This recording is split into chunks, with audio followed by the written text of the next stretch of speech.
Buenas tardes, pues primero que nada nos vamos a presentar. Yo soy Raquel. Yo soy Arely. Y pues yo sería Mauricio. Estaremos hablando de lo que sería el flujo laminar turbulento o los estados en los que este puede estar. Esto se calcula o se demuestra con la ecuación del número de Reynolds, la cual pues estarían viendo un poquito adelante. Y vamos a hacer diversos experimentos para ver cómo nos sale, si podemos demostrarlo, si nos sale mal, etc. Para ello, primero les presentaremos algunas definiciones importantes obtenidas del libro Mecánica de Fluidos, Fundamentos y Aplicaciones, escrito por Yunus Sengel y John Simbala. Primero que nada, un fluido es una sustancia en la fase líquida o en la gaseosa que se deforma de manera continua bajo la influencia del esfuerzo cortante, mientras que el flujo de un fluido es la cantidad de masa del fluido que fluye en determinado tiempo. Algunos flujos son suaves y ordenados, en tanto que otros son considerados caóticos. Dicho estado suave y ordenado es llamado flujo laminar, el cual es un flujo que se caracteriza por el movimiento intensamente ordenado de un fluido, caracterizado por capas no alteradas de este. En este flujo todos los pares de partículas del flujo adyacente se mueven a lo largo unas de otras formando láminas. El flujo de los fluidos intensamente viscosos, como los aceites a bajas velocidades, por lo general es laminar, al igual que el flujo en pequeñas tuberías y pasajes estrechos. El flujo considerado caótico es el flujo turbulento, el cual se caracteriza por un movimiento intensamente desordenado del fluido, que es común se presente a velocidades altas y se caracteriza por fluctuaciones en la velocidad. El flujo de fluidos de baja viscosidad, como el aire a velocidades altas, es por lo común turbulento. La mayoría de los fluidos que se encuentran en la práctica son turbulentos. Sí, también hay otro tipo de flujo, ya que la transición de flujo laminar a turbulento no ocurre repentinamente, más bien sucede sobre cierta región en la que el flujo fluctúa entre flujos laminar y turbulento antes de volverse totalmente turbulento. Dicho flujo es llamado flujo en transición. Aunque se puede estimar de manera visual qué tipo de flujo se tiene, una manera más precisa es la utilización del número de Reynolds, el cual fue el resultado de los experimentos conducidos por Osborne Reynolds en la década de 1880. Dicho número adimensional proporciona una estimación del orden de magnitud del término inercial o de aceleración sobre el término de fuerzas viscosas. El número de Reynolds es el parámetro de similitud adimensional más importante en el análisis de flujo de fluido, pues proporciona una estimación burda de la importancia de la fuerza de fricción en el flujo global. Es deseable tener valores precisos de números de Reynolds para flujos laminar, transicional y turbulento, pero este no es el caso en la práctica. Es evidente que la transición de flujo laminar a turbulento también depende del grado de perturbación del flujo por la rugosidad de la superficie, las vibraciones de la tubería y las fluctuaciones en el flujo. En la mayoría de las condiciones prácticas, el flujo en una tubería circular es laminar para un Reynolds menor o igual a 2300, turbulento para un Reynolds mayor o igual a 4000 y transicional entre ambos. Esto según el libro de Mecánica de Fluidos, Fundamentos y Aplicaciones de Yunus Sengel y John Simbala.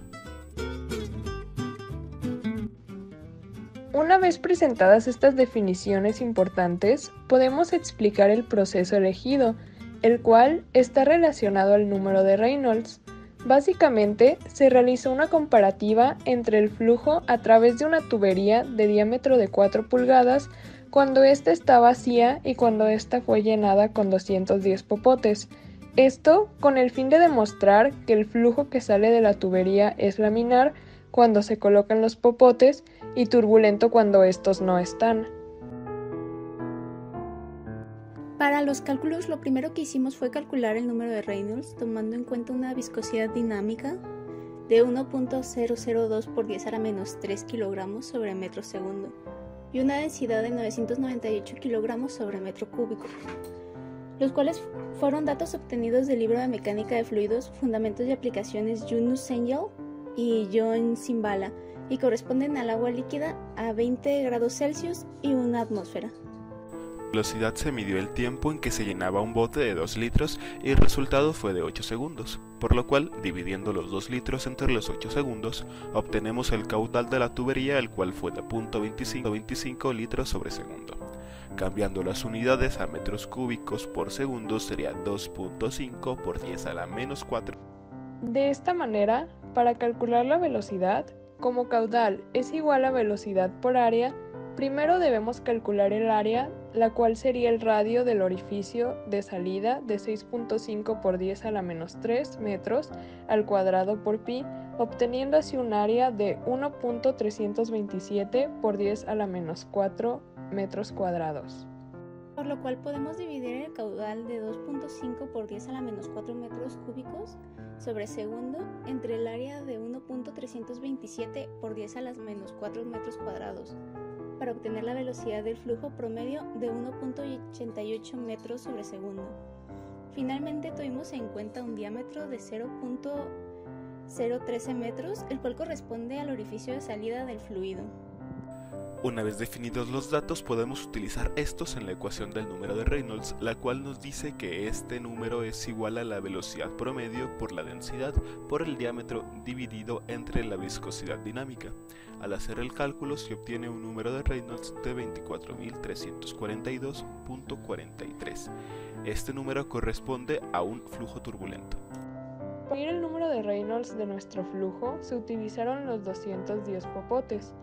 Para calcular el número de Reynolds en un popote, se divide el caudal entre el número de popotes, es decir, 2.5 por 10 a la menos 4 metros cúbicos entre 210, lo que nos da un total de 1.1905 por 10 a la menos 6 metros cúbicos por segundo.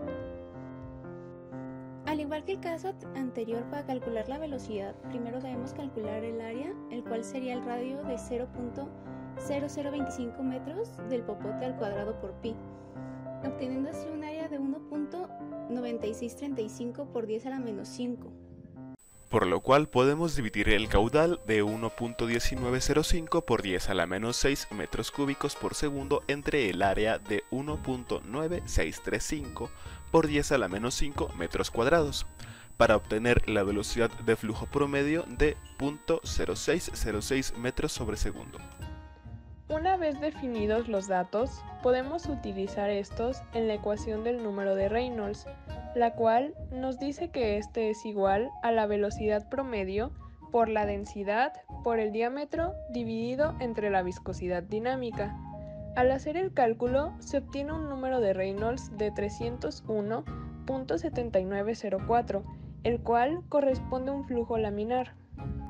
De manera teórica podemos deducir que el flujo a través de la tubería será turbulento, pero una vez que se ha agregado los popotes, cada uno de estos tendrá un flujo laminar dentro de sí, por lo que a la salida de la tubería el flujo debería verse laminar.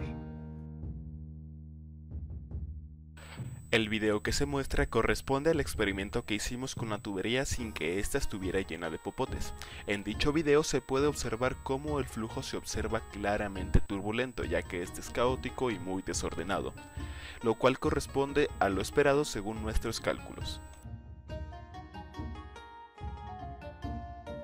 Mientras que en este video se agregaron los popotes a la tubería, por lo cual se puede observar cómo el flujo ya no es tan caótico y desordenado como en el video anterior, sino que se observa de transición, a punto de llegar a ser laminar.